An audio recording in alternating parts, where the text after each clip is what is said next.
নমস্কার, কেমন আছেন সবাই? আমি কাঁকন আমার ছোট্ট একটি ব্লগে আজকে আপনাদের সকলকে স্বাগত জানাই। বাড়িতে কাঁঠাল গাছটায় অনেকগুলো কাঁঠাল হয়েছে। এই কাঁঠালটা ভেতরটা কি একটু সুন্দর পাকা পাকা গন্ধ উঠছিল। আমি তো জানি রান্নাঘর না। থেকে ভাবছি এত কাঁঠাল পাকার গন্ধ, তাই তো দেখতে হয়।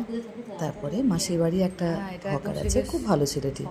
সে এসে গাছের ওপর উঠে এই কাঁঠালটি পেড়ে দিল। তারপর দুজনে মিলে ছাড়ালাম। কি সুন্দর না? দুজন মানে হচ্ছে মন্দিরা আর আমি।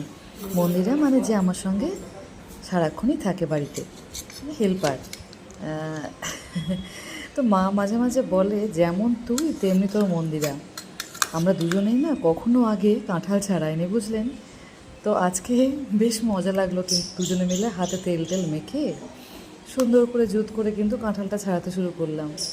এই দেখুন কতগুলো কোয়া বেরিয়েছে, আর কি মিষ্টি খেতে। আমি কয়েক পিস রেখে দিলাম, মাসিমণির জন্য কয়েক পিস রাখলাম, আর বাকিটা ওর ছেলে মেয়ে আছে, বললাম তুমি নিয়ে যাও। আরও দুটো পাড়া হয়েছে, যদিও গাছে এখনও অনেকগুলো কাঁঠাল ধরে আছে। পরে কোনো সময় আপনাদেরকে সুযোগ পেলে দেখাবো। সেই দুটো কাঁঠালের দুটোই দিলাম আমার নিচে যে ভাড়া বৌদি থাকেন তাকে। একটা বজরংবলী মন্দিরে প্রতি বছরই দেওয়া হয় প্রথম কাঁঠালটা। এখন এই পর্যন্তই, আমি কাঁঠালটা খেয়ে নিই। আপনারা সকলে সুস্থ থাকবেন, ভালো থাকবেন। টাটা।